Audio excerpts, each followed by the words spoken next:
C'est un chantier titanesque qui va avoir lieu aujourd'hui à Paris, en la cathédrale Notre-Dame. Effectivement, la rénovation de la flèche nécessite un très gros déménagement puisque Ashley, 16 statues doivent être descendues, décrochées, en l'occurrence les statues des 12 apôtres et des 4 évangélistes. Et vous êtes sur cet échafaudage, sur le toit de Notre-Dame.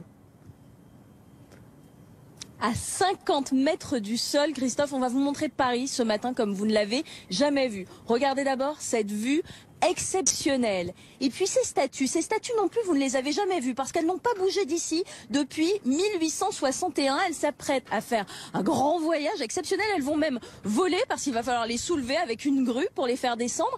Ce qui me frappe, c'est que vous leur avez coupé la tête.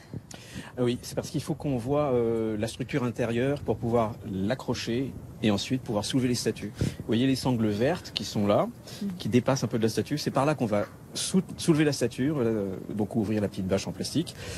On va accrocher la statue, on va la soulever, donc avec la grue qui va arriver, qui va faire à peu près 120 mètres de haut. L'opération commence dans moins d'une heure, tout a été préparé. C'est délicat, il y a un petit peu de vent aujourd'hui, vous êtes un peu stressé? Il y a un petit peu de vent, mais on peut pas dire que... Non, c'est pas dramatique du tout, ça va aller. Non, mais il faut être confiant pour des opérations comme celle-ci, il faut pas... Alors, je voudrais que vous me montriez quelque chose. Toutes ces statues, elles donnent le dos à la flèche, sauf une. Laquelle et pourquoi? Toutes les statues qui sont là, qui représentent les apôtres, donc avec leurs instruments du supplice, là vous avez Saint-André avec sa croix, sont tournés vers l'extérieur, tournent le dos à la flèche et regardent un peu tout le paysage. Et il y a une seule statue, c'est celle de l'architecte qui a conçu la flèche, Eugène Viollet-le-Duc, dont on voit la statue qui est ici, et c'est la seule qui se tourne vers son œuvre. Alors il s'est représenté en Saint Thomas, avec la règle des architectes, parce que saint Thomas c'est le patron des architectes. Et lui se tourne vers sa flèche qui fait 96 mètres de haut, et sur sa règle il y a marqué qu'il ne doute vraiment plus de rien. C'est-à-dire qu'en fait il a très très confiance dans son œuvre, et il a raison parce que donc depuis 1861 cette flèche tient parfaitement bien, elle est d'une stabilité, d'une solidité incroyable.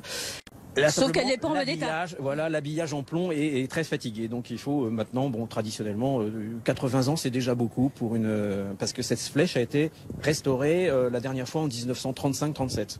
Après le vol, ces statues auront encore de la route à faire. Elles partent à Périgueux pour rénovation. On va également leur construire un socle. Elles seront ensuite exposées en bas, dans la cathédrale, jusqu'en 2022, où on va les replacer ici à leur place d'origine. C'était passionnant. Merci beaucoup, Ashley Chevalier.